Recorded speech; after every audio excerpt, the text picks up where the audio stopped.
Hey everybody, welcome to another edition of Sundance, the 2025 edition. My name is Alex Helisek, and we are going to bring you the latest in independent films and film festival news from right here in Park City. So stay tuned for some amazing interviews, and thank you again for watching Breezeway Productions. Well, speaking with Brittany Shyne, Director of Seeds. Well, thank you, Brittany, for taking the time to speak with me today. So this is your directorial debut, and you're about to screen here at Sundance. What are your feelings going into this?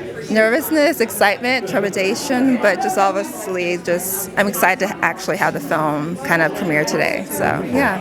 It's nice that we were able to speak to your producers before we engaged this conversation, where I learned that this film took about 9 years to make. So tell me about the 9-year process from you don't have to go through all of it, but I mean, like, how did it end up going through the 9 years? I mean, it was a longitudinal process. Yeah. I started this film during graduate school, and so I think it took a while just to kind of get the financial resources to continue, and I think that was what made it kind of a lot longer, but I think it also just helped for the story to develop as well. Yeah. For the film, since I'm focusing a lot on centennial and aging farmers in Georgia and Mississippi, so I think it was actually kind of a blessing in disguise, because things kind of was able to kind of simmer and this kind of long durational kind of film. Gotcha. So gotcha. yeah. So tell me, is this like a labor of love, so to say? Do you have an emotional attachment to the project, the subject matter, which made you want to pursue this to make this? Yeah, I have a lot of reverence for this community, for these kind of elderly farmers, and like my parents,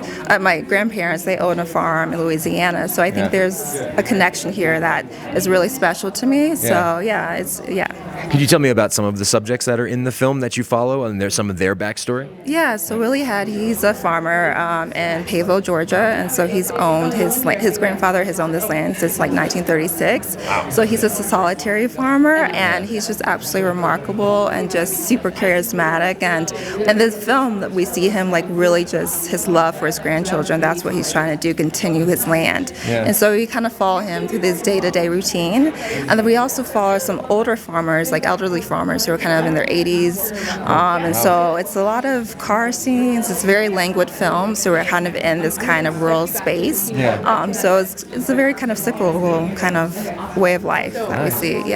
What do you see with the future of African American farmers in the South? Do you see that, because we've seen other documentaries where smaller farms are closing because bigger farming companies and corporations are coming in. What do you see for the future of African American farmers for the South? Yeah, I mean, they're still trying to continue. Obviously there has been a substantial decline of black land ownership, and that's what the film is echoing as well. But we hope with this film that we can try to acknowledge that the importance of sustaining and maintaining land. So hopefully, like with the future generations, we can continue that. So Nice. In closing, what would you like to say to Sundance for the official selection? Thank you so much to the programming team. I really appreciate being able to premiere my film here. So thank you. Awesome. Well, speaking with Sabrina Schmidt-Gordon, producer of Seeds.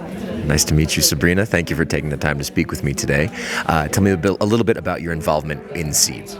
So I joined the project over 5 years ago in 2019, and Brittany reached out to me as a first-time filmmaker in search of a producer, and she showed me a little bit of what she had been filming, and I just thought it was so stunning. I just wanted to support her in any way that I could to have the film be realized. Yeah. Nice. Tell me what was so stunning about Seeds that audience members can go and check out. What made you want it to be a part of it because it was so stunning? Oh, absolutely. So when I am picking projects, I'm always thinking about partly what the entry point is into the larger story and to the issues that will emerge through the story, and then I also think about the creative exploration, and I've been really craving working on films, especially in documentary, to look at films that are really taking creative risks and pushing the form a little bit, and so both of those things were really evident. At least certainly had the potential for that. So. Yeah. So, what is at the core of Seeds as a documentary? I know that it showcases black farmers and then how they have gone through history. But what is the core element of Seeds? The core element of Seeds. I mean, this is kind of hard for me to get it in one sort of thing. But for me, it's capturing a lifestyle that is really fragile and really central at the same time to black communities, particularly in the South, farming communities, and there's like a certain sort of like fragility about it. And so I think that's really important to sort of like have the record of that. And I think also when we're talking about like, again, larger issues around like farming and the economy and things like that, this is a beautiful film that doesn't really have talking heads explaining any of it to you, but you're just seeing it in like the day-to-day and in the lives, and just seeing how that really impacts, you know, the families, individuals, their grandchildren and great-grandchildren, and what that might mean for the future. That's awesome. Yeah. That's awesome. It's great to see a documentary that doesn't have talking heads. A lot of them do, so this one is more all natural, so you can see it for yourself, and you don't have to just have someone sitting in a chair and talking about it. As much as you can find stories that can do a lot of that work without explanation, I think the better, because I think that's how people connect much more viscerally and emotionally to issues and not just intellectually. But, you know, there's a need for, oh sorry, I have to do this.